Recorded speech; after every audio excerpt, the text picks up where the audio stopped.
So we have Alexandre Boivin here with us, CEO of Quimbaya Gold. Good to have you with us today, Alexandre. Thank you very much, Carlos. Yes. Thank you to having me. You are the next big exploration company in Colombia.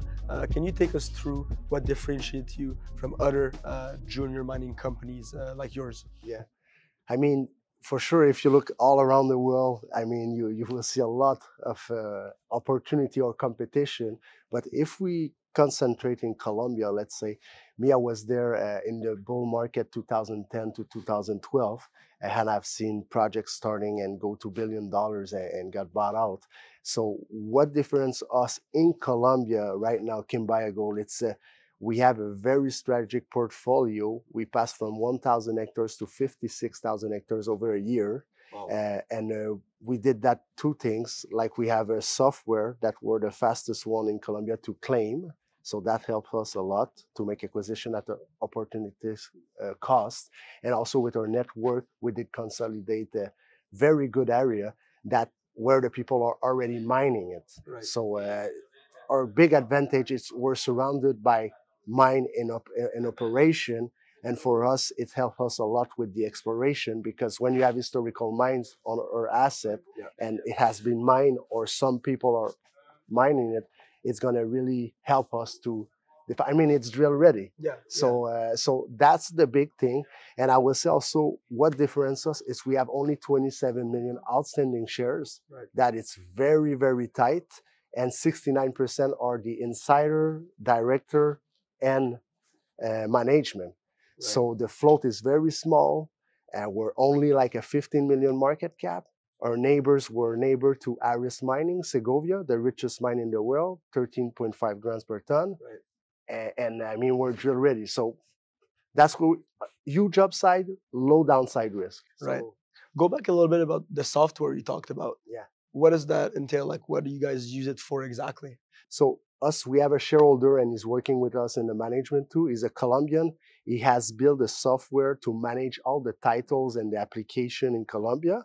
And so basically we put the parameters in our software and the area of interest. When some assets are free for missing a payment, not doing something right, just abandon the title for any reason, money problem, whatever, we claim it. Right. So it's similar to what people do in real estate. When, let's say, someone doesn't pay their tax, they can try and figure out who's not paying their tax and buy it at a lower cost, right? Exactly. And it is the same in Quebec, Canada. Like if you want to claim a title, you have to go on internet and click on it and everything. Right. So, but us with the software, it's the same we're doing, but we're the fastest. Amazing. So that's an amazing opportunity. There you go. I wanted to ask as well about the Maitamac project. Yeah. You've increased your position in that. Can you expand how that went about and what does it mean for Quimbaya Gold moving forward? Yeah, for us it was a very big game changer, because what happened after 200 years, first time left government got in, everybody was scared. Nobody wanted to buy asset or invest in Colombia. They wanted to see how it's going to react. And at the end, it went very good with this government. Everybody's rolling, everybody's working, but the perception, perception is not the same to be inside the country. Mm-hmm. So we did buy two projects. Tahami project, it's our flagship in Segovia. And we have Maitamac project, that's south of Medellin. It's 33,000 hectares. So what's going to change that? It's Segovia, Tahami project, it's brownfield, it's not greenfield, because everybody is mining there.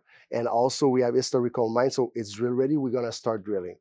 Maitamac project, it's a huge portfolio. I mean, 33,000 hectares. Right. And we're on the same trend, the Cordillera Central, with where the big guys are, like Aris Mining too, but Marmato project, Collective Mining, that they're there. It's a 250 million market cap. They have a porphyry, gold and copper and silver.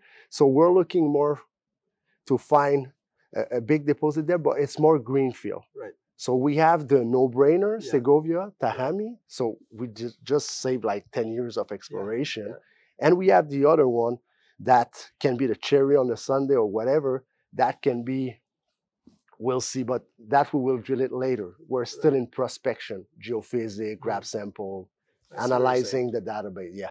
Okay, great. So you talked about what you've been doing with the company. What's coming up moving forward in 2024? What are the milestones that you have? Yeah, very good question. And that's why I'm so excited about Quimbaya right now, because for the first time we passed from a shell, like a company who's looking for project. We did consolidate very good area and project. And right now, for the first time, we're going to start drilling. We're going to show to the market the potential of our project. It's not so hard to see it because we have the continuity of the richest mine in the world, that is Aris, and they are producing 220,000 ounces yearly. We're talking about 400 million sales. SomoGold is everybody's producing. So we're going to drill, define resources and reserve. After that, maybe we will open a production, or maybe there is a way that we can merge or sell our project to someone who also already have the plant, so we don't have to put the capex to build the plant. So we'll do that aggressively. We have a plan. We're going to do a corporate and technical update very soon, and that will give us some grams per ton, all the database, everything we have done over the last few months, and we're going to announce our drilling campaign. So that's for Tahami. And for Maitamac, we're going to continue also to arrive to drill targets. Hopefully, we will drill at the end of the year, and that can be a very good surprise because, I mean, we're at one drill hole to be a game changer, a 15 million market cap. When you're looking at the competition, it's 250, 500, 600 million, 60 million, whatever. So the upside is huge and the downside is very low. Also, we will see new members entering the team because we're in transformation.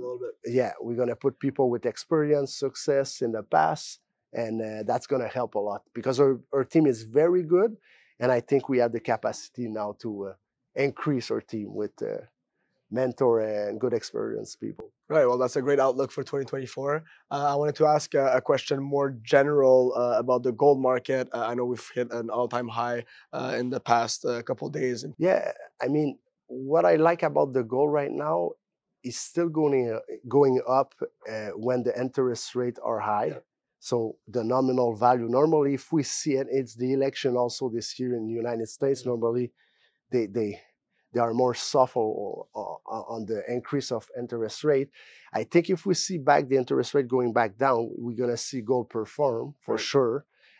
I'm a high believer that we're going to see gold at 3,000, 4,000, 5,000 over the next few years. I saw it before. What we need for that to happen, it's because gold, you don't have any revenue. It's like an insurance investment. Yeah. And for now, every sector performing very well until it's not performing well anymore. Yeah. And we have seen it before too. We're not reinventing nothing. So the day that we're going to see the tech or the interest rate and all things changing away, we're going to see people putting their money in gold and looking. Influx of people going towards gold. Exactly. And the creation of money and the tech and the crypto and all these things, I mean, if just 10% going back in gold, it's going to be crazy. That's already huge. Yeah, it's going to be crazy. So that's me. I'm the contrary. I mean, I buy when it's low and we want to create value. Some people buy it when it's high and they pray to go higher. So right now with the price of the gold, I would say, and it's stable. It doesn't go down. Gold 2,100. And last time it was at 600. It went to 1,800. Right. So maybe we will see a 3,000, 4,000, 5,000 price of gold for an ounces. Let's pray. Let's see. As an investor, a retail investor, what would you look into? Let's say you're analyzing a bunch of junior mining companies. What are 2-3 things you'd look into? Put it in a simple way before buying a junior mining exploration stock. Yeah, the first thing for sure, it's always like the same answer, but I will say like sometimes the best thing it's the capital structure in the team, right? Because I have seen so many good projects, but the capital structure, there is too many shares, right? And like the option, the dilution and everything. So if you don't have a good foundation, even if you have a good project and good result, it's not going to go. So that's the first thing. If you have a team that protect the value of the shareholder and the cap structure, that's what we do. Right. Exactly. And after that, the project, you can always take over a project or buy one or have an option and go do your drilling campaign. But the first thing I will look, it's like not recycle asset and everything that we have seen for 2-3 times and the same. Look for a brand new team, good capital structure. Like for example, Quimbaya has a good neighbors. I mean, it's not like we're not going drilling to the moon. We're a neighbor to the richest mine in the world. So that's the advice I have to say. But even if the project is good, look at the team and look at the capital structure. Capital structure, Yeah. right? Did you want to comment a bit more on the capital structure of Quimbaya Gold, the one you have right now? I know you did comment on it previously, but yeah, exactly. So let's say if we look at capital structure of Quimbaya, 27 million outstanding shares, 69% are owned by the insider. If they want to sell, they have to declare, so you're gonna see it. Right. So you just have to feel or think what the 31% will do. right. And right. in her case, they are all friends and family or investor for long term. So our real float, maybe it's between 2, 5, 6, 7%. Right. So even if it's going up, you're not gonna see a lot of sellers. There's less chance of just a bunch of people dumping their stock. Exactly, and they have the right to do it. Yeah. But in our case, that's I would say that's the risk of that happening. It's our biggest strength. Right. Even someone who wants to buy it, he has to wait on the bid and try to accumulate it, because for now the people they know what we're doing. We're there for the last 10 years. We're gonna go forward. So it's really hard to find. I never seen a company with 27 million outstanding shares, 69 ownership from the insider that they are very hard worker and they want it to work until the end, and with 56,000 hectares in Colombia, very good jurisdiction. It's hard to find. I never saw it in Colombia in my life. So we have built it. I'm very proud of all our team, and hopefully there is going to be new project and new company that they're going to use that strategy too. 100%. I think it's a good one. Yeah, that's amazing. Is there anything else you'd like to add before we close this interview? Honestly, thank you very much for having me. Thank you for your time, and keep following us with www.quimbayagold.com. We're on LinkedIn, we're on Twitter, Facebook, Instagram, and we're gonna continue to show you results of what we're doing. Yeah, we're gonna throw all those links below for anyone that's watching. So yeah, thanks so much for joining us. Hey, thank you very much, Carlos. Good job.